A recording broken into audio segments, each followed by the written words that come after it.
ko, tatapusin ko ito. Kung hindi ako matapos, okay lang. You know, we live by our destiny in this planet. So nakita ko sa Davao, nung naging presidente ako, same. I said, now this time, I addressed myself to the country.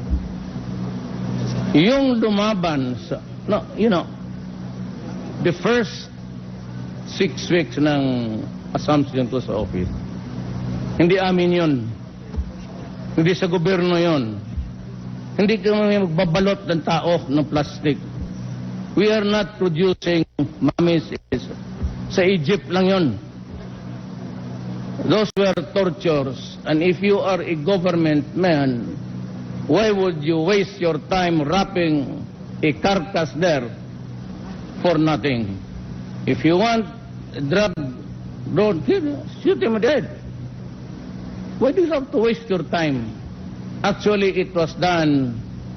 Remember, I implicated some generals in the armed forces of the Philippines. I fired about 6 upon assumption. And I have many things to say, maybe in a few days. Yung lumaban, those who choose to fight, were killed. My orders are very specific. Go and find them, apprehend them, arrest them. If they choose to fight violently, and you find yourself in danger, as a soldier and as a military man, go ahead and kill him.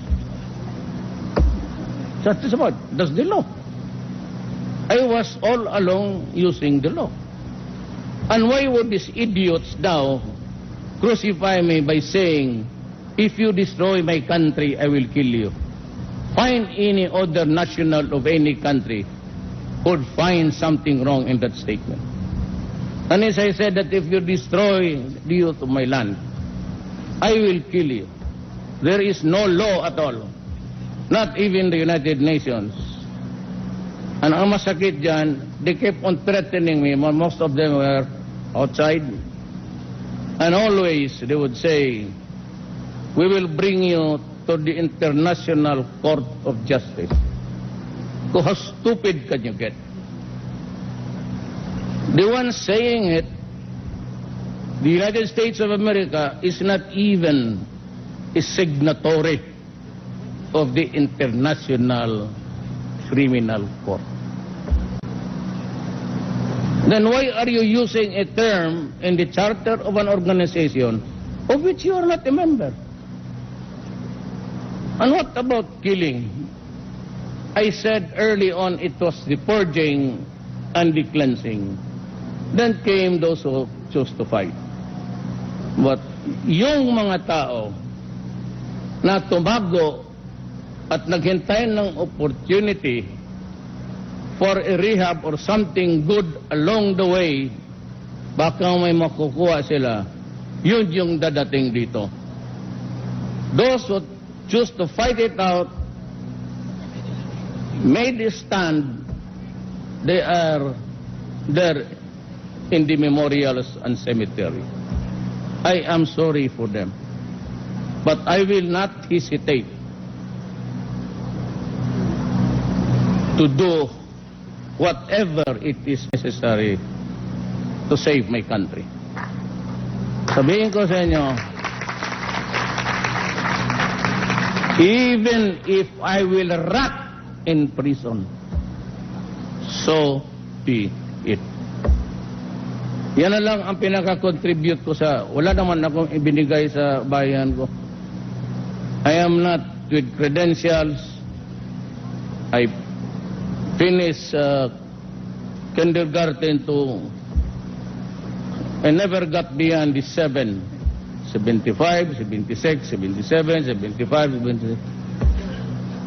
Yeah, but sometimes, even with the minimum or the barest minimum of know-how, I can perhaps do something for my country.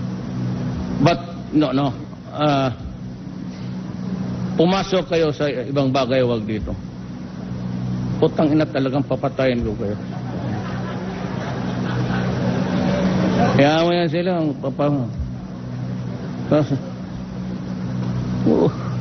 Huwag pa niyo ba? Do your worst. Really. Totoo lang. So, maligaya ako dito sa nangyayari. But before I end, mainit kasi sila. I'm worried about the beautiful ladies there. Mahirap pagka umitim sila, wala tayo. I want the ladies, I'm not a sexist, I'm just trying to say that Filipinas are really beautiful.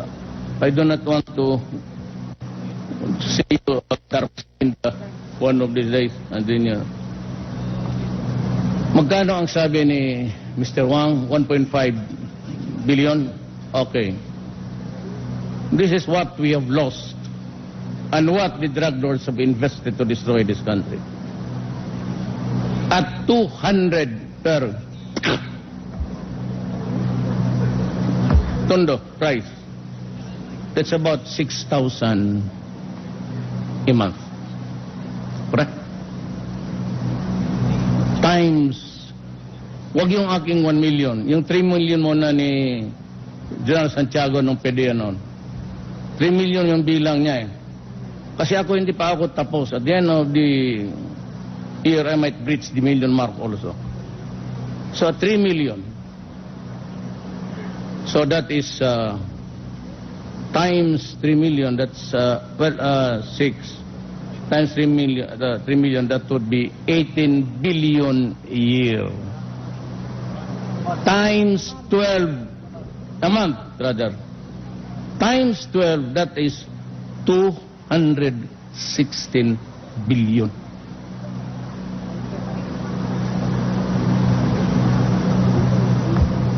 Magkano ito? 1.5. So how much?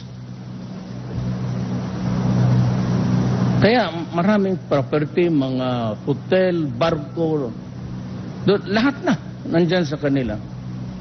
And I said, they invested on the lives and sanity of the Philippines. Kung hindi kita mapatay yung... And do we have that 1.5 at our disposal? Maybe we have the money. Maybe we don't have it. But then, let us say next year. Again, if I can get hold of 1.5, maybe I will also build another one, this time, somewhere in the Visayas. But I'm sure, kasi may turn over ang PAGCOR 5 billion kagabi. Si Andrea, so PAGCOR, so baka, but you know, there's trouble there in Mindanao. It is within control, but it's a troublesome thing.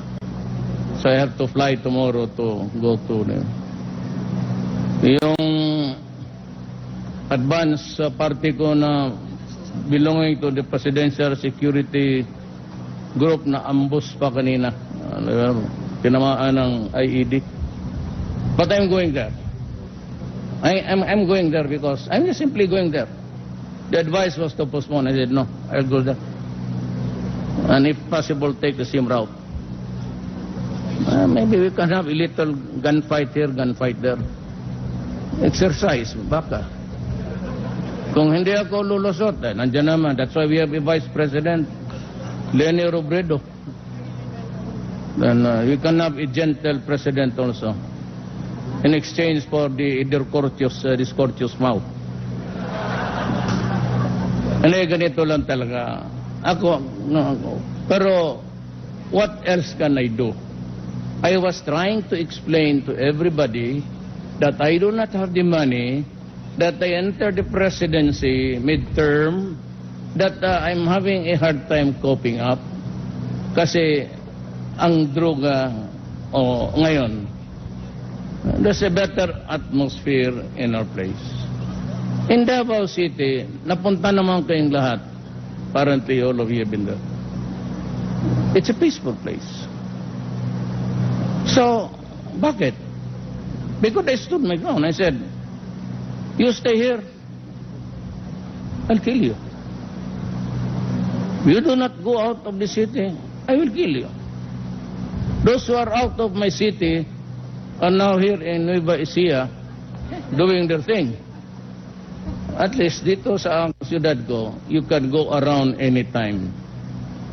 And to think that Davao City is in Mindanao.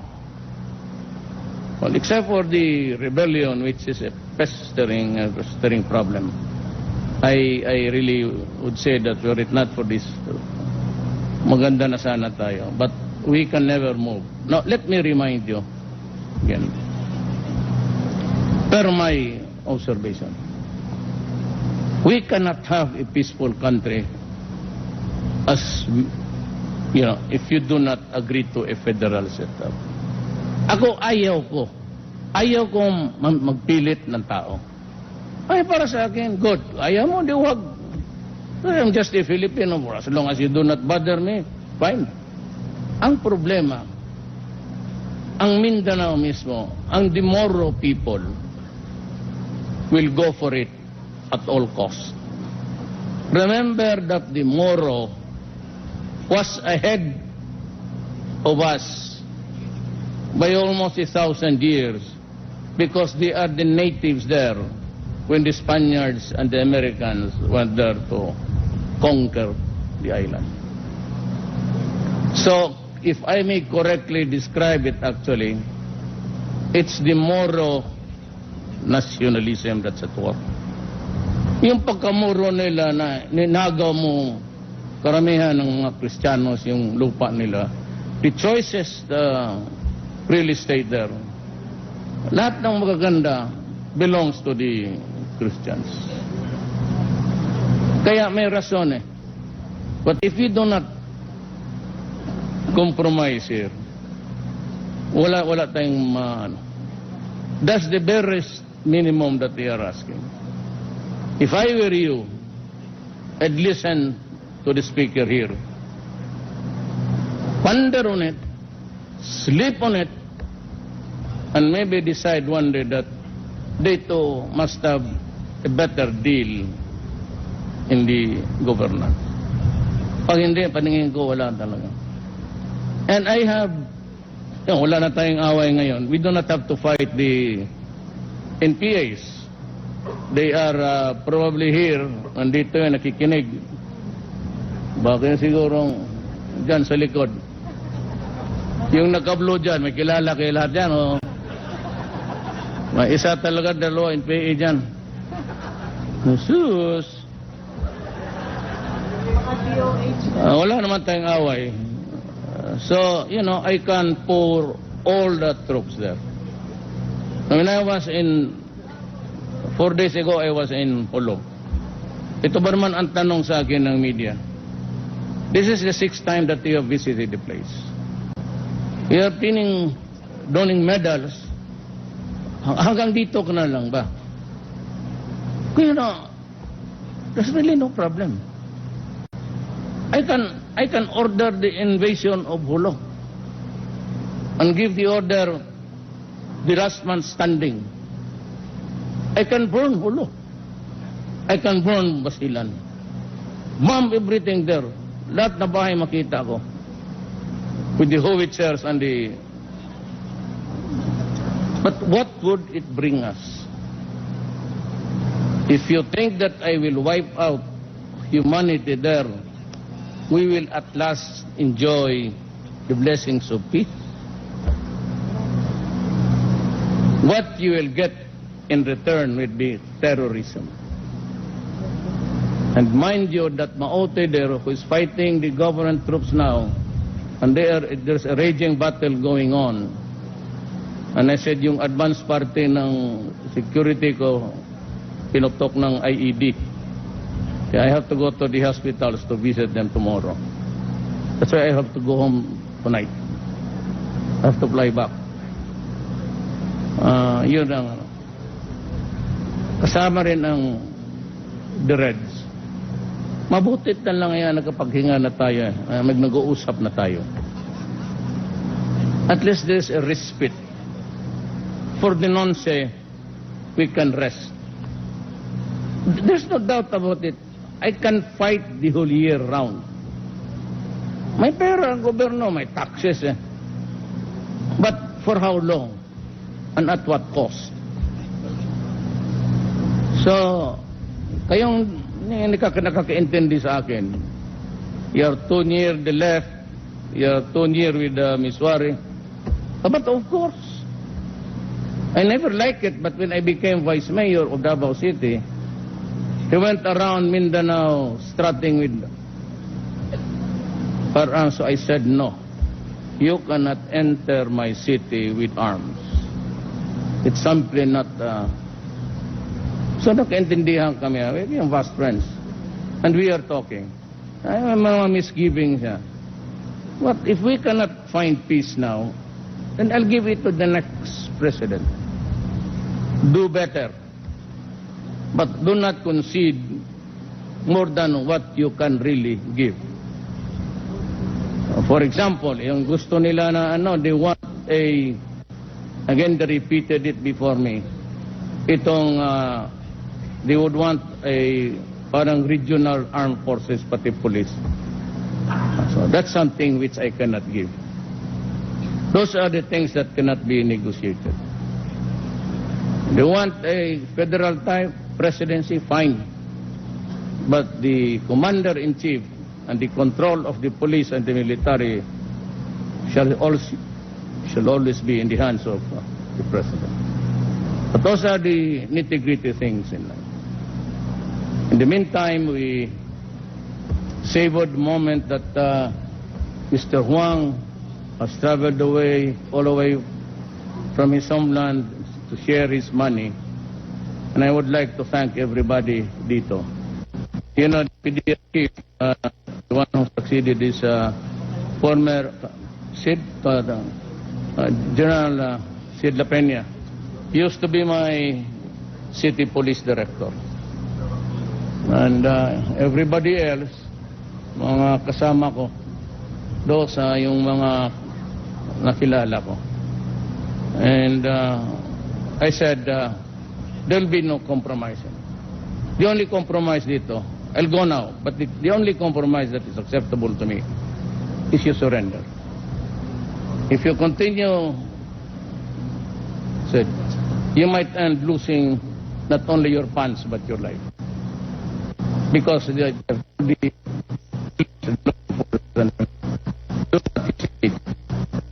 especially your life is in danger. So, para maintindihan ng lahat, gano'n, maraming patay, so be it. The most sensible way to deal with the patay is ilibing mo para hindi mangamoy. Superior. It's a brutal way of saying things, but the only thing I think these idiots understand. I will not allow my country to sink like Colombia, even if it is until the last pusher, until the last drug roll is exterminated. That will be the rule of the day. Maraming salamat po. Thank you so much, Mayor Rodrigo Roa Duterte. President Rodrigo Duterte there leading the inauguration of the Mega Drug Abuse Treatment and Rehabilitation Center in Nueva Ecija. This is the first of its kind in the country, a 10,000-bed facility located at Fort Magsaysay, the largest military camp in the Philippines. A donor of this facility is Chinese businessman in the name